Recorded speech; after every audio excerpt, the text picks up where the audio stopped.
സാറേ നമസ്കാരം. ഞാൻ പച്ചക്കറി മച്ചാൻ എന്ന എൻ്റെ യൂട്യൂബ് ചാനലിലേക്ക് എല്ലാ മച്ചാന്മാർക്കും ഹൃദയം നിറഞ്ഞ സ്വാഗതം. അപ്പോൾ ഞാൻ ഇന്ന് മച്ചാൻ ഇവിടെ പറഞ്ഞുതരാൻ പോകുന്നത് തെങ്ങുകൾക്ക് ഇപ്പോൾ വളം ചെയ്യുന്ന സമയമായതുകൊണ്ടാണ് ഇപ്പോൾ ഇങ്ങനെ ഒരു വീഡിയോ ചെയ്യാനുള്ള പ്രധാന കാരണം. 2 ദിവസത്തിന് മുമ്പ് തെങ്ങിന് നൽകേണ്ട ഇപ്പോഴത്തെ വളപ്രയോഗത്തെക്കുറിച്ചൊരു വീഡിയോ ഞാൻ ചെയ്തിരുന്നു. അപ്പോൾ ഒരുപാട് മച്ചാന്മാർ എന്നോട് ചോദിച്ചൊരു ചോദ്യമാണ്, എന്തിനാണ് ഈ നൈട്രജൻ, ഫോസ്ഫറസ്, പൊട്ടാഷ് എന്നീ വളങ്ങളെ പ്രത്യേകിച്ച് പറയുന്നത്? കോംപ്ലക്സ് വളങ്ങളോ NPK വളങ്ങളോ അല്ലെങ്കിൽ മിക്സഡ് ആയിട്ടുള്ള വളങ്ങളോ നമുക്ക് വാങ്ങിച്ചിട്ടാൽ പോരെ എന്ന്. കാരണം ശരിയാണ്, ഇത് കോംപ്ലക്സ് വളങ്ങൾ ഇതെല്ലാം കൂടി ചേർന്ന ഒരു മിശ്രിതമാണ്. അതുപോലെ തന്നെ നമുക്ക് ഒറ്റയടിക്ക് തന്നെ എല്ലാം ഇട്ട് തീർക്കാവുന്നതുമാണ്. എന്നിരുന്നാലും നമുക്ക് വളരെ ചിലവ് കുറഞ്ഞ രീതിയിലും ഡയറക്റ്റ് നമുക്ക് ചെടിക്ക് കൊടുക്കാൻ പറ്റുന്നതുമായിട്ടുള്ള വളങ്ങളാണ് ഈ നൈട്രജൻ, ഫോസ്ഫറസ്, പൊട്ടാഷ് എന്ന് പറയുന്ന പ്രത്യേകിച്ച് കൊടുക്കുന്നത്. കാരണം നമ്മുടെ മണ്ണിൻ്റെ സ്വഭാവം വെച്ച് നോക്കുമ്പോൾ നമ്മുടെ മണ്ണിൽ ഒരുപാട് മൂലകങ്ങളുടെ കുറവുണ്ട് എന്ന് മാത്രമല്ല, ലേശം പോലും ഇല്ലാത്തൊരവസ്ഥയുമുണ്ട്. എന്നാൽ നമ്മുടെ ചെടികൾക്ക് തരംതിരിച്ചു കൊടുക്കേണ്ട ചില മൂലകങ്ങളുമുണ്ട്. ഉദാഹരണത്തിന് നമ്മുടെ തെങ്ങിന് ഏറ്റവും കൂടുതലായിട്ട് വേണ്ടത് പൊട്ടാസ്യമാണ്. എന്നാൽ നമ്മുടെ മണ്ണിനാണെങ്കിലോ ഈ പൊട്ടാസ്യത്തെ പിടിച്ചു നിർത്താനുള്ള കഴിവ് ലവലേശം പോലും ഇല്ല. അങ്ങനെ വരുമ്പോൾ നമ്മുടെ തെങ്ങിന് നമ്മൾ പൊട്ടാസ്യം എന്ന് പറയുന്ന മൂലകം കൊടുത്തേ പറ്റൂ. ഒരവസ്ഥ തന്നെയാണ് നമ്മുടെ നൈട്രജൻ്റെ കാര്യത്തിലും.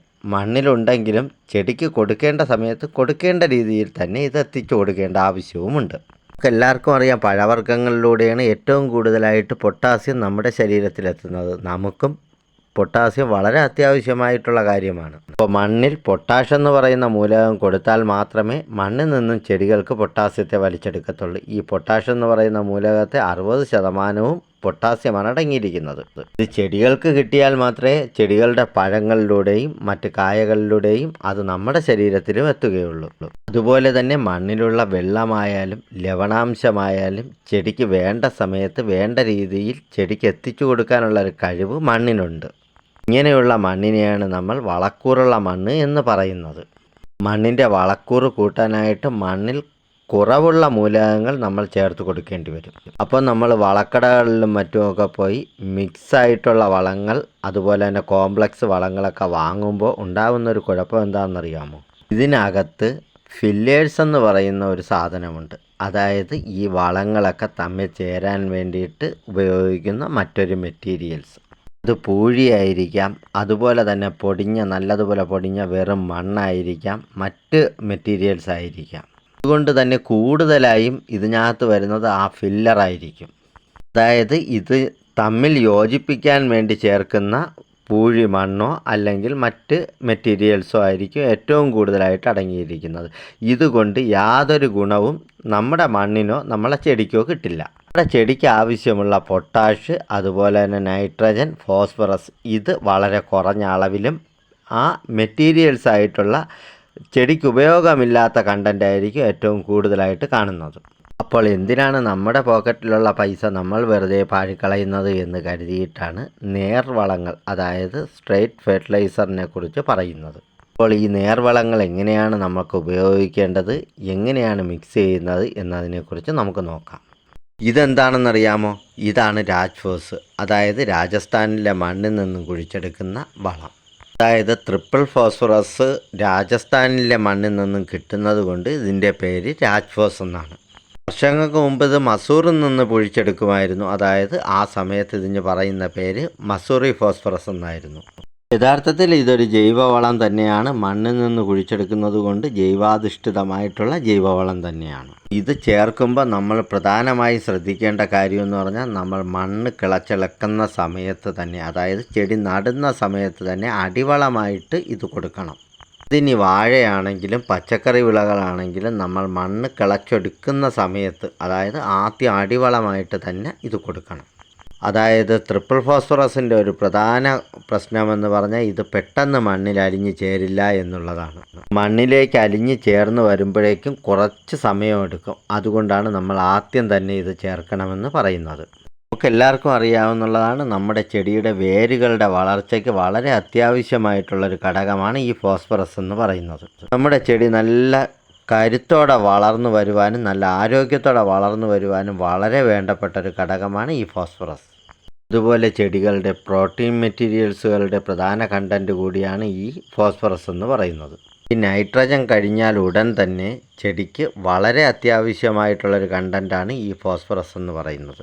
ഈ ഫോട്ടോസിന്തസിസിൻ്റെ റേറ്റ് കൂട്ടാനും, അതായത് പ്രകാശ സംശ്ലേഷണത്തിലൂടെ ചെടികൾക്ക് ആഹാരം പാചകം ചെയ്യാനുള്ള കഴിവ് കൂട്ടാനും പുതിയ മുകുളങ്ങൾ ഉണ്ടാവാനും ഫോസ്ഫറസ് വളങ്ങൾ കൂടിയേ തീരൂ.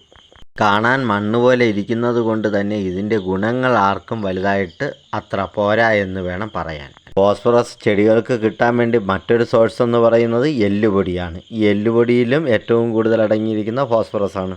പോരാത്തതിന് സിംഗിൾ ഫോസ്ഫറസ് എന്ന് പറഞ്ഞുകൊണ്ട് മറ്റൊരു വളമുണ്ട്. അതിപ്പോൾ നമുക്ക് അവൈലബിൾ അല്ല. നമുക്കിവിടെ അവൈലബിൾ ആയിട്ടുള്ള വളമെന്ന് പറയുന്ന രാജ്ഫോസ് ആണ്. അത് നമുക്ക് ഉപയോഗിക്കാം. ഇനി യൂറിയ. നമ്മുടെ ചെടികളുടെ വളർച്ചയ്ക്ക് ഒഴിച്ചുകൂടാനാവാത്ത അത്യന്താപേക്ഷിതമായിട്ടുള്ളൊരു ഘടകമാണ് ഈ നൈട്രജൻ എന്ന് പറയുന്നത്. ഇങ്ങനെയുള്ള നൈട്രജൻ്റെ പ്രധാന സോഴ്സ് എന്ന് പറയുന്നത്, അല്ലെങ്കിൽ ഏറ്റവും കൂടുതൽ അടങ്ങിയിട്ടുള്ളത് എന്ന് പറഞ്ഞാൽ യൂറിയയാണ്. നൈട്രജൻ ആവശ്യത്തിന് നമ്മളെ ചെടിക്ക് കിട്ടിയില്ല എന്നുണ്ടെങ്കിൽ ചെടികളുടെ വളർച്ച അവിടെ മുരടിക്കും. ചെടിക്ക് ആവശ്യമുള്ള പ്രോട്ടീൻ ഉൽപ്പാദിപ്പിക്കാനുള്ള കഴിവ് കുറയും. ഹരിതകത്തിലെ പ്രധാന ഘടകമായതുകൊണ്ട് തന്നെ നൈട്രജൻ്റെ അളവ് കുറയുമ്പോഴേക്കും പ്രകാശ സംശ്ലേഷണത്തിലൂടെ ചെടിക്ക് ആഹാരം പാചകം ചെയ്യാനുള്ള കഴിവ് അവിടെ കുറയും. അങ്ങനെ വരുമ്പോൾ നല്ലതുപോലെ കായ്ച്ചുകൊണ്ടിരിക്കുന്ന തെങ്ങായാലും ശരി, നല്ല വിളവ് തരുന്ന പച്ചക്കറി ആയാലും ശരി, അതിൻ്റെ വിളവ് അവിടെ കുറയും. ഈ നൈട്രജൻ്റെ അളവ് കുറയുന്നത് നമുക്ക് മനസ്സിലാക്കാൻ പറ്റുന്നത് ഇതിൻ്റെ മൂത്ത ഇലകൾ, ആദ്യത്തെ ഇലകൾ മഞ്ഞളിച്ചു തുടങ്ങും. ഇലകൾ ഇങ്ങനെ മഞ്ഞളിക്കാനുള്ള കാരണമെന്ന് പറഞ്ഞാൽ ഈ ചെടിയിലെ നൈട്രജൻ ഏറ്റവും മുകളിലത്തെ ഇലകളിലേക്ക് ചെടി അങ്ങ് കൊടുക്കും. അപ്പോൾ ഏറ്റവും അടിഭാഗത്തുള്ള ഇലകൾ മഞ്ഞളിച്ചു തുടങ്ങും. എന്നാൽ നമ്മൾ ഈ ജൈവവളമായ ചാണകപ്പൊടിയും ആട്ടുംകാഷ്ടവും കോഴിവളവും അതുപോലെ തന്നെ ശീമക്കൊന്ന പോലുള്ള ചെടികളുടെ ഇലകൾ പച്ചില വളമായിട്ട് കൊടുക്കുന്നതിലൂടെയും നമുക്ക് നമ്മുടെ ചെടികളിലെ നൈട്രജൻ്റെ അളവ് കുറയുന്നതിനെ പരിഹരിക്കാൻ സാധിക്കും. ഇങ്ങനെ കൊടുക്കാൻ പറ്റിയില്ല എന്നുണ്ടെങ്കിൽ നമ്മൾ യൂറിയ പോലുള്ള വളങ്ങൾ കൊടുക്കേണ്ടി വരും. ഇനി നമ്മളെ തെങ്ങിനാണെന്നുണ്ടെങ്കിൽ നമുക്ക് ഒരു വർഷത്തേക്ക് 1.5 കിലോ യൂറിയ ചേർത്ത് കൊടുക്കണം. ഇനി തെങ്ങിന് അടുത്തതായിട്ട് കൊടുക്കേണ്ടത് ഫോസ്ഫറസ് വളമാണ്. അതിനായി നമുക്ക് 2 കിലോയോളം രാജ്ഫോസ് ചേർത്ത് കൊടുക്കാം. ഇനി പൊട്ടാഷ്യം നമുക്ക് 2 കിലോഗ്രാം വരെ പൊട്ടാഷ്യം കൊടുക്കാം. ഇനി ഈ 3 വളങ്ങളും നമുക്ക് മിക്സ് ചെയ്ത് നമ്മളെ തെങ്ങിന് കൊടുക്കാം.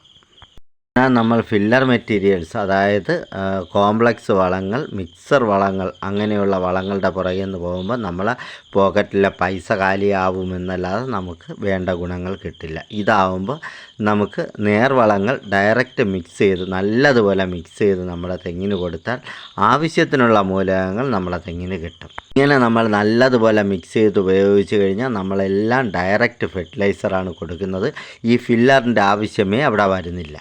ഒരു എക്സാമ്പിൾ, നമ്മുടെ ഫാക്ടംബോസ് ആണ് കൊടുക്കുന്നതെങ്കിൽ അതിൽ 20-20-0-13 ആണ്. അതായത് നൈട്രജൻ 20, ഫോസ്ഫറസ് എന്ന് പറയുന്ന 20, ഈ പൊട്ടാസ്യം എന്ന് പറയുന്നത് 0. അതേസമയം നമ്മളെ യൂറിയ, രാജ്ഫോസ്, പൊട്ടാഷ് ആണ് ഉപയോഗിക്കുന്നത് എങ്കിൽ, അതായത് നേർവളങ്ങളാണ് ഉപയോഗിക്കുന്നത് എങ്കിൽ അതിൽ യൂറിയക്കകത്ത് 46% നൈട്രജനാണ്. രാജ്ഫോസിനകത്ത് 20% തൊട്ട് 22% വരെ ഫോസ്ഫറസ് ഉണ്ട്. ഈ പൊട്ടാഷിനകത്ത് 50 മുതൽ 60% വരെ ഉള്ളത് എന്ന് പറഞ്ഞാൽ പൊട്ടാസ്യമാണ്. അപ്പോൾ ഇങ്ങനെ വെച്ച് നോക്കുമ്പോൾ നമ്മൾ വളപ്രയോഗം നടത്തുമ്പോൾ ഡയറക്റ്റ് ഫെർട്ടിലൈസറുകളാണ് ഏറ്റവും നല്ലത്. അതായത് NPK വളങ്ങൾ വാങ്ങിക്കുന്നതിലും ഏറ്റവും നല്ലതെന്ന് പറയുന്നത് ഡയറക്റ്റ് ഫെർട്ടിലൈസറാണ്, നേർവളങ്ങൾ. അപ്പോൾ ഇതൊക്കെ നമുക്ക് 2 തവണയായിട്ടോ ഇനി 4 തവണയായിട്ടോ നമുക്ക് കൊടുക്കാം.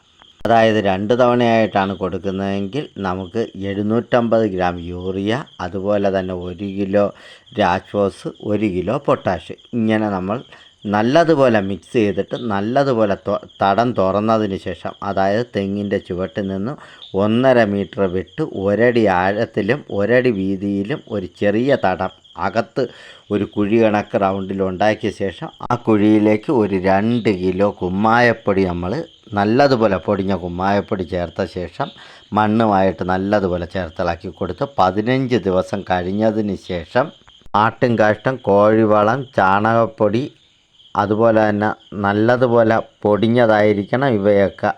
ഇനി നമ്മളെ ചാരം കമ്പോസ്റ്റ് ഉണ്ടെങ്കിൽ ഇത് എല്ലാം കൂടി മിക്സ് ചെയ്ത് ഒരു 35 കിലോഗ്രാം നമ്മളെ ഈ ചെറിയ ഈ കാണുന്ന കുഴിയിലോട്ട് നമുക്ക് ചേർത്ത് കൊടുക്കാം.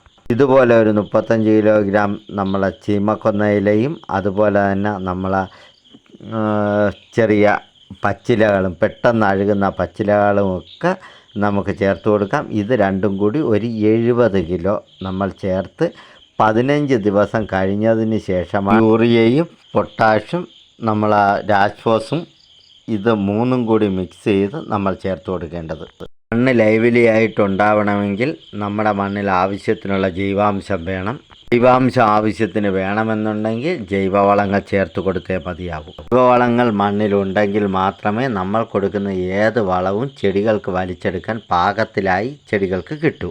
അപ്പോൾ ഈ 3 വളങ്ങളും മിക്സ് ചെയ്ത് കഴിഞ്ഞാൽ നമുക്ക് തെങ്ങിനും കവുങ്ങിനും കൊടുക്കാൻ പറ്റും. കവുങ്ങിന് നമുക്ക് ഒരു വർഷത്തേക്ക് 380 gram urea, 300 gram Rajphos, 180 gram potash, ഇത്രയുമാണ് നമ്മളൊരു കവുങ്ങിന് കൊടുക്കേണ്ടത് ഒരു വർഷത്തേക്ക്. ഇനി നമ്മുടെ വാഴയ്ക്കും മറ്റു പച്ചക്കറികൾക്കുമാണ് കൊടുക്കുന്നതെങ്കിൽ നമ്മൾ ഇങ്ങനെ മിക്സ് ചെയ്ത് ഒരു കാരണവശാലും കൊടുക്കാൻ പാടില്ല.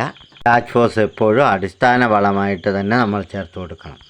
മണ്ണൊരുക്കുന്ന സമയത്ത് തന്നെ നമ്മൾ ഈ കുമ്മായപ്പൊടി ചേർക്കില്ലേ, ആ സമയത്ത് കുമ്മായപ്പൊടി ചേർത്ത് 15 ദിവസം കഴിഞ്ഞ് നമ്മളെ ചാണകപ്പൊടി, ആട്ടുംകാഷ്ടം, കോഴിവളം എന്നിവയൊക്കെ മിക്സ് ചെയ്യുമല്ലേ, അതിൻ്റെ കൂട്ടത്തിൽ തന്നെ നമുക്ക് ഈ രാജ്ഫോസും കൂടി മിക്സ് ചെയ്ത് അടിവളമായിട്ട് കൊടുക്കുന്നതാണ് ഏറ്റവും നല്ലത്.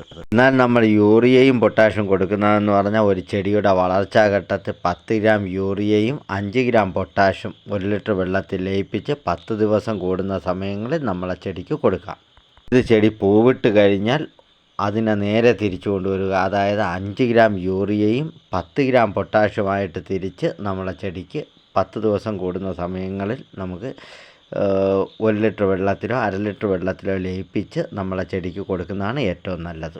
ഇങ്ങനെ ഒരു വീഡിയോ ചെയ്യാനുള്ള കാരണമെന്ന് പറഞ്ഞാൽ ഇപ്പം മഴ സമയമാണ്, ഇപ്പം എല്ലാവരും വളപ്രയോഗം നടത്തുന്ന സമയമാണ്. അതുകൊണ്ട് തന്നെ നിങ്ങൾ ഈ കോംപ്ലക്സ് വളങ്ങളും NPK വളങ്ങളും വാങ്ങിച്ച് വെറുതെ കയ്യിലുള്ള പൈസ കളയാതെ നമുക്ക് ഡയറക്റ്റ് ഫെർട്ടിലൈസറുകൾ വാങ്ങിച്ച് ഉപയോഗിക്കുന്നതാണ് നമ്മളെ കൃഷിയുടെ നല്ല വിളവിനും നല്ല ആരോഗ്യത്തോടെ ചെടികൾ വളർന്നു വരുന്നതിനും മണ്ണിൽ ആവശ്യമുള്ള മൂലകങ്ങൾ കിട്ടുന്നതിനും ഏറ്റവും നല്ല മാർഗം. അതുപോലെ തന്നെ ഈ കൂട്ടത്തിൽ പറയാൻ വിട്ടുപോയ ഒരു വളമാണ് നമ്മളെ മഗ്നീഷ്യം സൾഫേറ്റും അതുപോലെ തന്നെ ബോറാക്സും. ഈ കൂട്ടത്തിൽ പറയാൻ വിട്ടുപോയ 2 സൂക്ഷ്മമൂലകങ്ങളാണ് നമ്മുടെ ബോറാക്സും അതുപോലെ തന്നെ മഗ്നീഷ്യം സൾഫേറ്റും.